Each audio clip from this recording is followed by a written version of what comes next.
List of superstars than any team in the league, but they also may have more depth. There's Dave Poulin, Darren Dreger, and Jeff O'Neill joins us as well. How critical was Tampa's third line in the Game 1 victory? They were terrific, but you can say that about them most nights because they do a lot of things besides getting on the score sheet with goals, and they did get the winning goal tonight. 19 hits between these three guys tonight, led by Blake Coleman's 11. They take advantage of a turnover, and I'll tell you what, Coleman was involved right away with Gallagher, just loving every bit of it. You can see them take advantage of a turnover, and this is sort of a typical goal for them. This isn't really fancy. There's a block shot involved. There's a trailer. Yanni Gord's going to the net. There's traffic in front.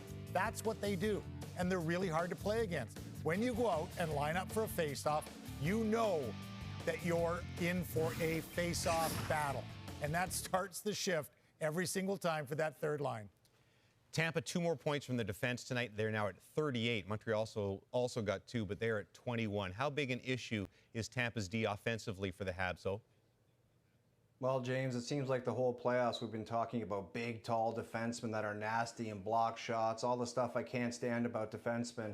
But this Tampa D-core, they're very creative, they hold the line, and they make plays, and forwards love playing with that because it's not just shot ear high around the back of the net and you got to go chase it down. These guys like to handle the puck, Hedman, McDonough, and Cernak especially. They create opportunities because they don't just stop it and whack it behind the net. You see little plays like that. It's creative. They always have a forward covering for them. You see the high forward there. That allows them to pinch down the walls. It keeps cycles alive and it keeps the offense alive. McDonough there again. So as much as we talk about the high-powered offense of the Tampa Bay Lightning with their forwards, their defense helped them out a lot on that blue line. This has to be a little bit unsettling for Montreal Dregs because they haven't had many games like this where everything has gone wrong. But if there was one piece of normal, it was that Brendan Gallagher was in the middle of everything. Yeah, and we should expect the Tampa Bay Lightning know that that's going to be common ground for Brendan Gallagher in a 7-game series. I mean, they haven't played each other this season, but there is history between Gallagher and the Tampa Bay Lightning and every team in the league for that matter because you know what you're getting from Gallagher.